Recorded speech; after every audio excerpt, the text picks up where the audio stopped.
তুমি আমি যে খাদ্য খাই, গু পায়খানা নাপাক দুর্গন্ধ হারাম হইয়া বাইর হয়, এই খাদ্য নবীজি খাইতেন, আল্লাহর নূর হইয়া বাইর হইত।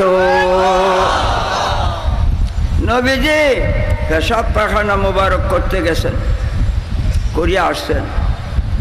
আয়েশা সিদ্দিকা রাদিয়াল্লাহু তাআলা আনহা গুহনে গেছে, দেখতো, গিয়া দেহে নাই, কিচ্ছুই নাই, মাটি গ্রাস করছে।